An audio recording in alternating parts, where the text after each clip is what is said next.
Talk about why you're here.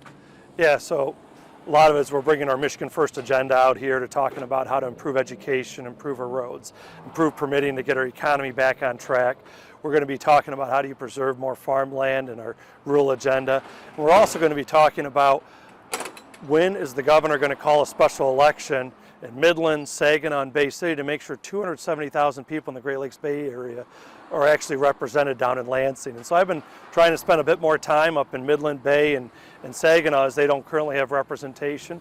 But we're taking our campaign for governor on the road because Michiganders and Michigan families, Michigan students deserve so much better out of Lansing than what they're getting right now. You're no stranger to politics. You've been around a little while. Talk about what you want to present to Michigan families here in this area to help move this economy forward. Yeah, so you look at the way our area, this area's been hollowed out in Flint or Saginaw, that they're shadows of what they used to be. I'm going to stand with President Trump and join with him as we try to bring manufacturing back here in Michigan.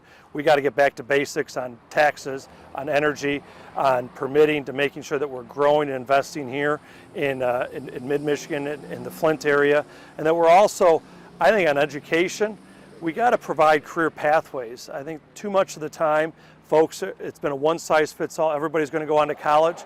We got to get back to the trades. We got to get back to basics. My oldest brother did diesel mechanics his junior year, did work co-op his senior year. He had a job on day one as a diesel mechanic.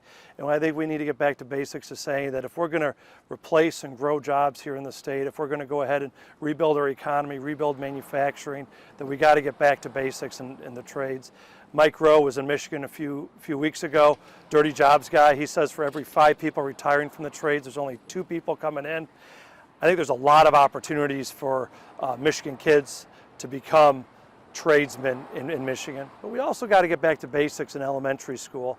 When 3 out of 4 fourth graders aren't reading at grade level, our schools are not producing the students that they need to be producing. And I think a lot of that just gets back to basics. Let's go back to the phonics of reading, the science of reading, providing scholarships for 3rd graders that aren't at grade level to have that one-on-one accountability, the one-on-one lessons. So as I look at it, education, infrastructure, rebuilding our economy through permitting reform and through doging state government and through also making sure we have good roads and bridges to get our goods to market.